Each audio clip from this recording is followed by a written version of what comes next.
This is week 1, module number 5. Good morning, learners. In this 5th module, we will discuss gender, impersonation, and the presence of various sexual identities.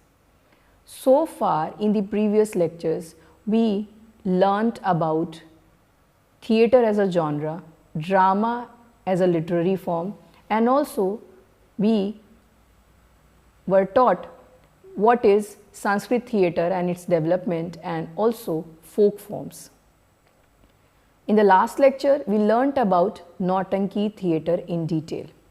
Now, in this particular module, we will see how gender dynamics works in various performances.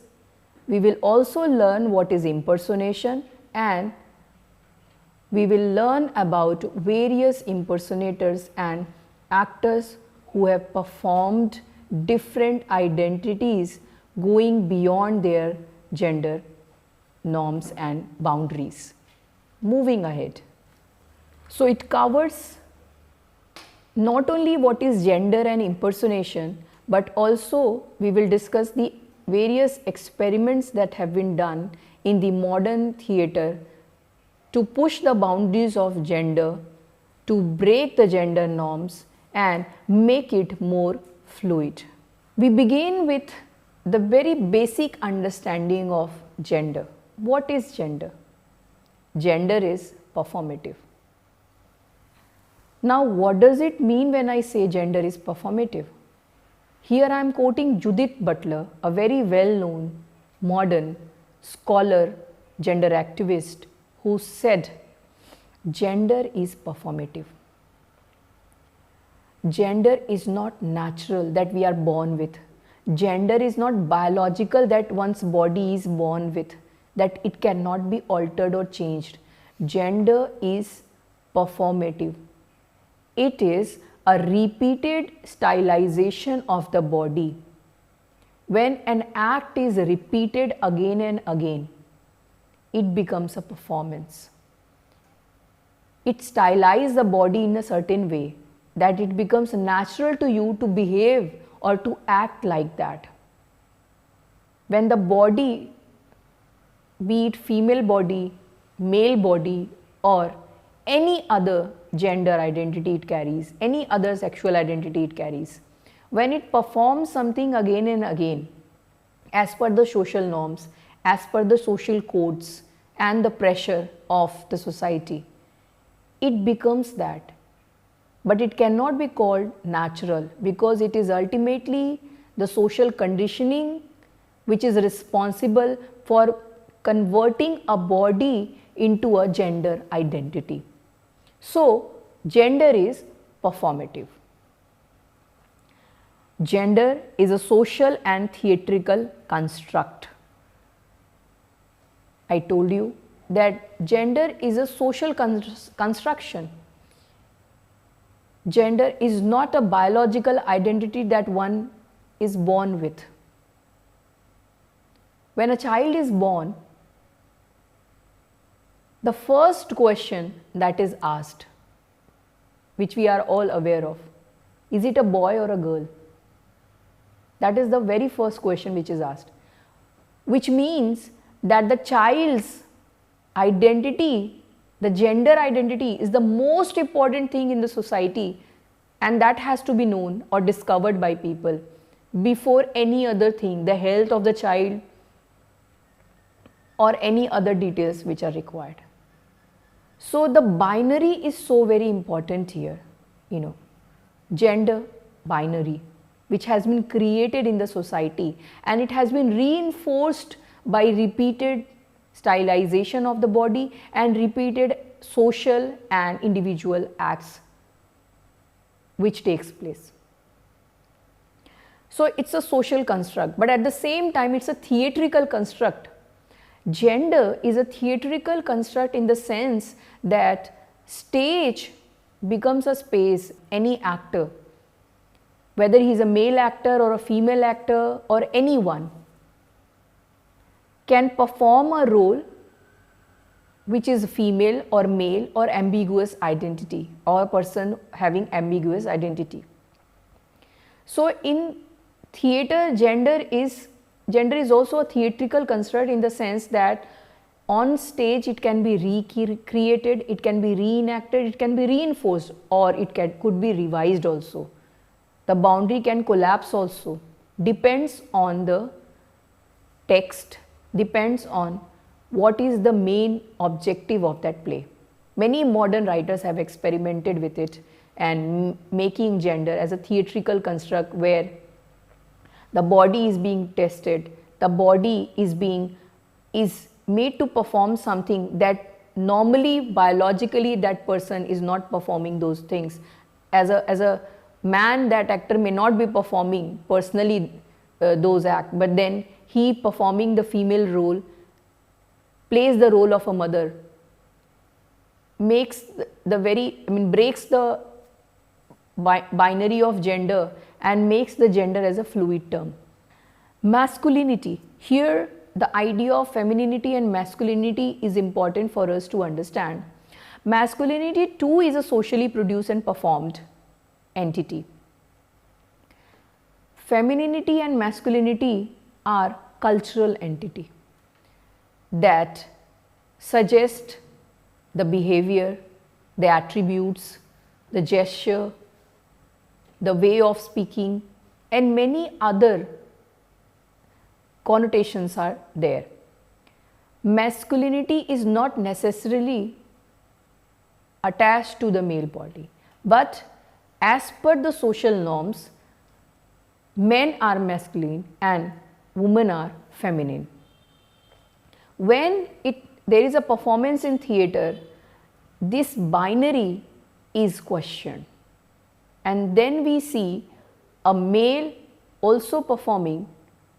actors also performing feminine role like mothering, caring, protection is done by male, and then female actors also performing masculine role where they are warriors, where they are protectors, where they are professionals, where they are performing in public, where they are into those art forms which are primarily taken as a male field. Further, we see that the process of gendering is exposed in theatrical space of performance. So the bodies on stage reflect, subvert and remake social bodies, according to Mangai, a very important actor and director of modern Indian drama. Actor's body is not male or female when it is performing on stage, it is body on stage. It may reinforce the gender norms, depends on the text and the idea that the play is carrying forward.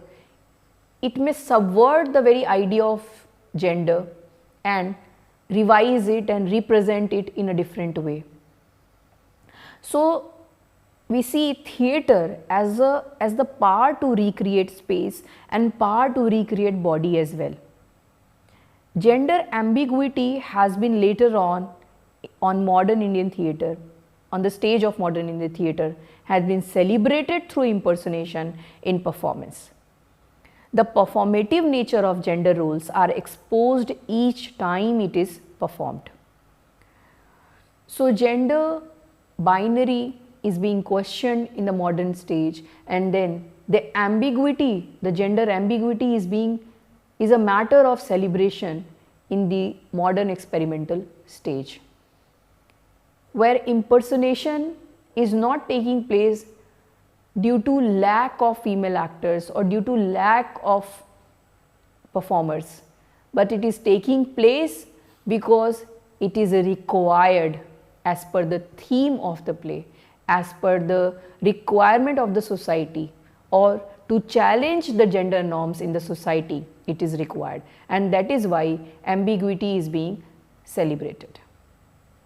There is acceptance of multiple gender identities, and there is questioning of the binary of gender, which is man, woman, male, female, masculinity or femininity.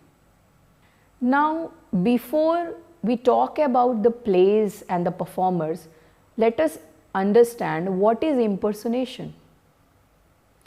Impersonation in theatre is the act of playing the role of a character in a play.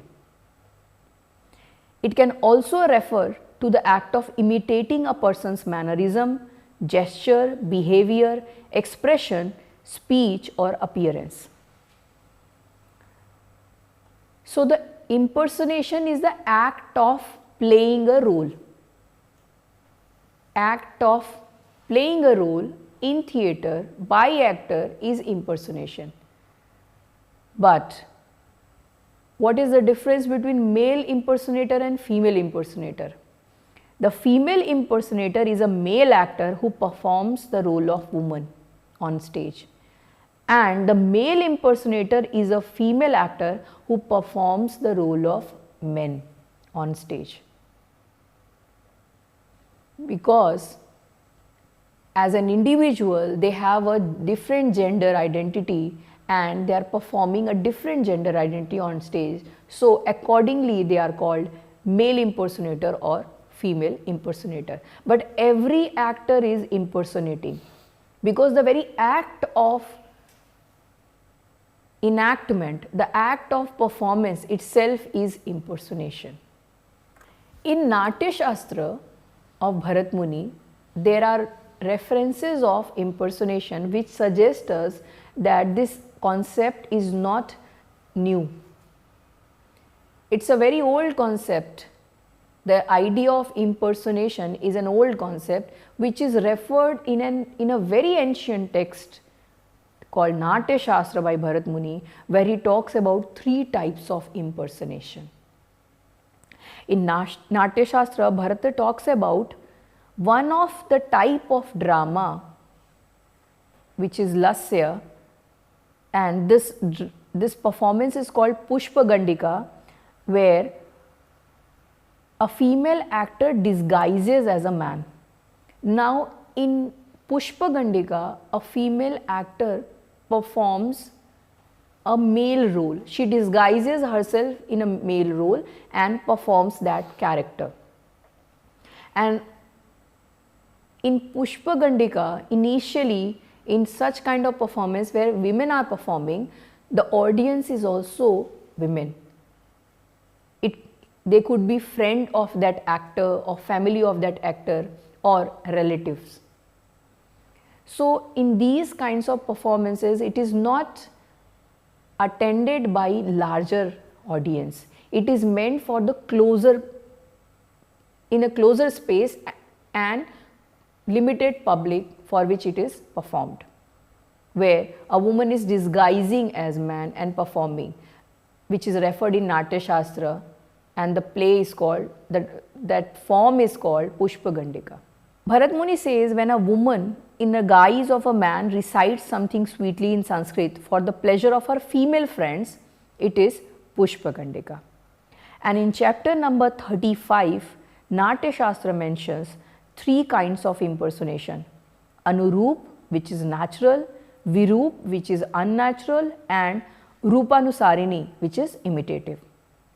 Let us see what are these 3 types: Anurup, Virup and Rupanusarini. 3 types of impersonations are referred in Bharat Muni's Natya Shastra. Natural impersonation is the one, or Anurup is the one, when women impersonate female characters, men male character, and according to their gender and age. So, when a man performs a male role, when a male actor performs a male role, it is according to Natya Shastra Anurup. When a female actress performs a female role, it is again a natural impersonation. Female performing female role, male performing male role, that is Anurup or natural impersonation. But it should also suit to the age of that person. For example, a very young boy is performing a male role, but that male role is he is playing a role of a very old man, and that actor is very young. So, when he performs, he is unable to create that impact, the effect is not coming. So, it is according to the age and gender, and then the performance will be effective, that is Anurup. Coming to the next one, when a boy impersonates the character of an old man or vice versa, it is unnatural impersonation. So it becomes Virup or unnatural when a boy impersonates an old man's role, because it won't create that effect. No matter how far he tries to disguise as an old man, but a young boy who is still having innocent face and a delicate skin won't be able to perform the role of an old man. There are exceptions, but it would be appropriate if according to age the roles are given. Otherwise, it will become Virup according to Natya Shastra. The third category, imitative impersonation, which we have been discussing in this lecture. A male actor impersonates a woman's character is imitative impersonation, or a female actor performs a man's character, that is imitative impersonation or Rupanusarini. So even Natya Shastra, an old text of dramaturgy, talks about male impersonation and female impersonation. So it cannot be called a new concept. It is very well known to the Indian tradition of the society. Now, connecting the very idea of gender with the concept of impersonation and trying to understand it further, so that we are able to later on implement it on the plays that we will be reading in detail in the coming weeks. Masculinity, like femininity, is socially produced and performed. Gendering is a process and practice. Therefore, masculinity is a practice too. Impersonators mostly perform and represent the generalized image of women, men, which reinforces the conventional attitudes. Impersonation in itself is not a liberating act, because if the theme, plot, the play is not according to that, impersonators may reinforce the gender norms which we have been questioning from the beginning. If the impersonator, a male actor who is impersonating or enacting a female role, is presenting the role of a typical, stereotypical wife who is domesticated, daughter-in-law who is vulnerable, or a mother whose primary concern is to take care of the child. If a male actor is impersonating a female role of these kinds, it will again reinforce the existing gender norms. So the plot, the very objective of the play itself should be of that nature, the questioning attitude, the gender fluidity must come in that structurally, so that it is performed effectively by the impersonators. The absence of women in public spaces is the cause behind the less number of male impersonators. It is also assumed that masculinity is non-performative by nature, as there are anxiety and fear of exposing the theatricality of masculinity, and suggests that masculinity without men exists. In this point, I am trying to make you understand that we have more male actors who performed as impersonator and played the role of female characters, because women were for a very long time absent on stage. They were not there on stage, not participating, and there are serious reasons behind it. Social taboos were existing, because of that they were not being part of it. But woman performing male role is unusual, and we have very less female actors who have performed male characters, as there is no lack of availability as far as male actors are concerned. Still we have various troupes, all female groups who are performing all kinds of plays and playing the role of male, female all the gender roles are played by women only, as it is a troupe of female only. There are many examples existing. The modern experiments of impersonations, we will understand this idea through some examples. And here I have quoted Satish Alekar's famous play Begum Barve, which is a story of an impersonator who is inspired by great actor Bal Gandharv. I am quoting few lines how the character of Begum Barve is described.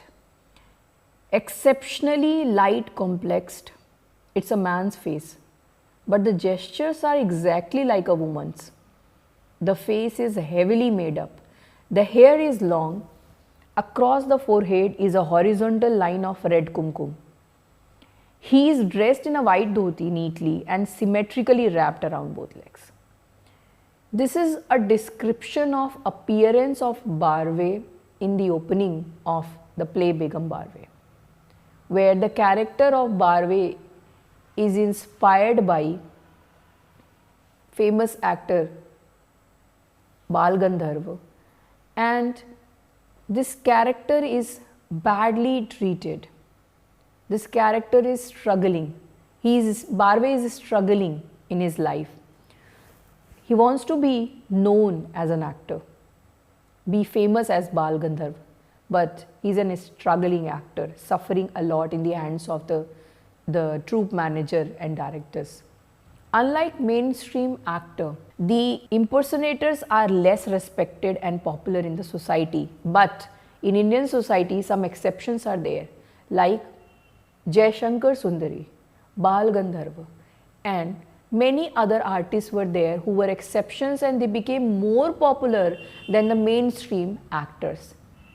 But generally we don't see impersonators being given equal respect as a mainstream actor receives. However, the gender of the impersonator and actors give ambiguous impression, and they are considered as androgynous, homosexuals and transsexuals by the public. When a male actor performs a female role on stage, or a female actor performs a male role on stage, or they are performing a gender ambiguous role which is not according to the binary and gender norms of the society, when the public watch it, there is a social construction in the mind of the people, believing that this person who is performing might be an androgynous or a person who is homosexual. That's why they are performing these kinds of role.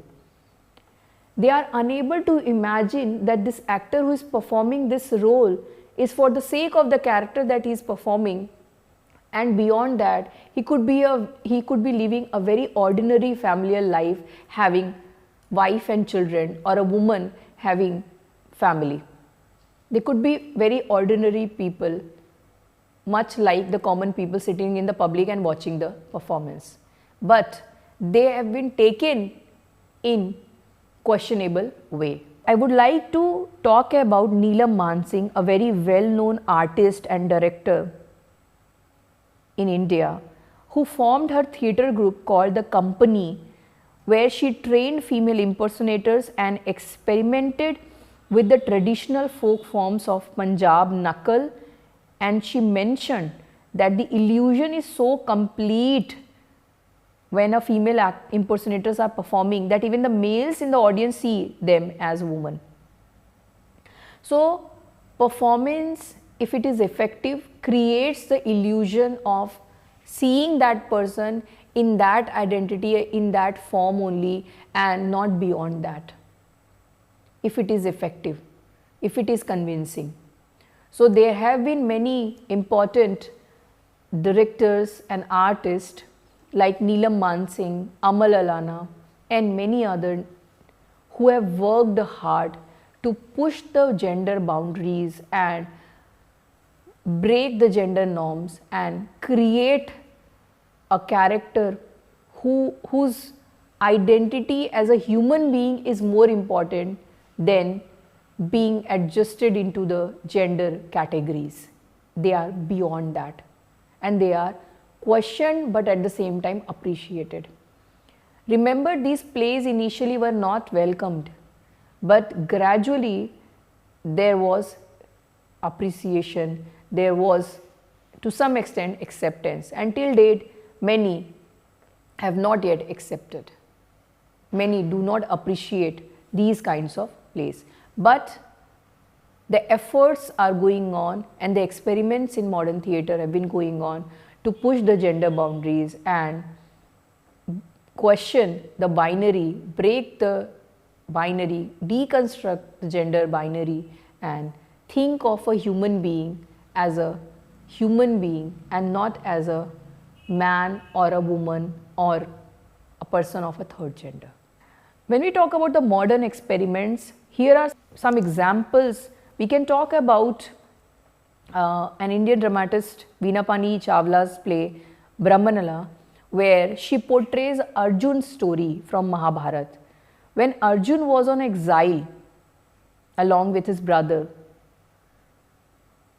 and family, for 1 year they had to leave, and their identity and where they are should not be revealed.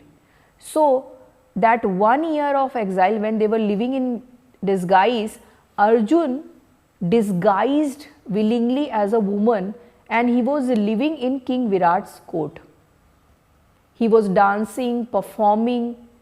Nobody knew in the dynasty of King Virat or to the faraway places even that it is Arjun and not the performer.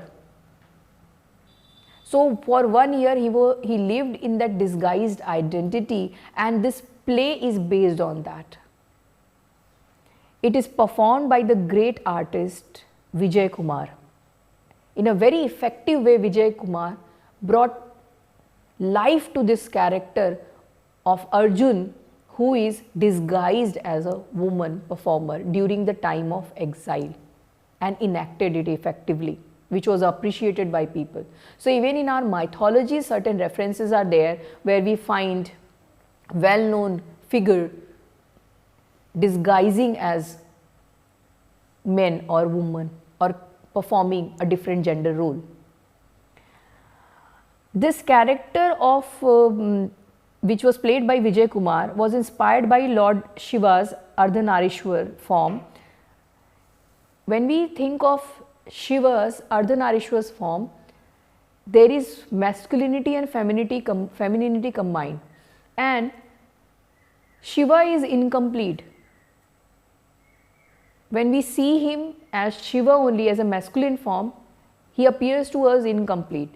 So Shiva and Parvati, masculine and feminine, is the inspiration, the Ardhanarishwar which is worshipped, the form of Ardhanarishwar which has been worshipped in India. This particular character is inspired by that. So in the society where we are worshipping Ardhanarishwar as a form which carries male and female traits both, which carries masculinity and femininity both, why the third gender are not accepted in the society? They live a life of an exile, they are vulnerable, they are mistreated, disrespected in the society. And theatre also, there is no acceptance. Quite late we find some of the people who belong to the third gender community were also allowed to perform on stage different roles. So we have many evidences of all female groups in different regions of India like Kerala and Tamil Nadu. Here I have also named some female actors who were famous for impersonating male characters, playing male roles like K.B. Sundarmalan, Jayalalitha and many other. We cannot miss Bal Gandharva, who was originally named Narayan Rao, but he became well-known artist performing female role with the name Bal Gandharva, who was quite popular, and he was even imitated by female audience how he walks and his gesture and posture as a feminine figure was being imitated by the female audience, and he was quite popular in his time. Jaishankar Bhojak performed the role of woman and he became popular as Sundari. We also have Margi Vijay Kumar, who was a performer in Kathakali performing female role.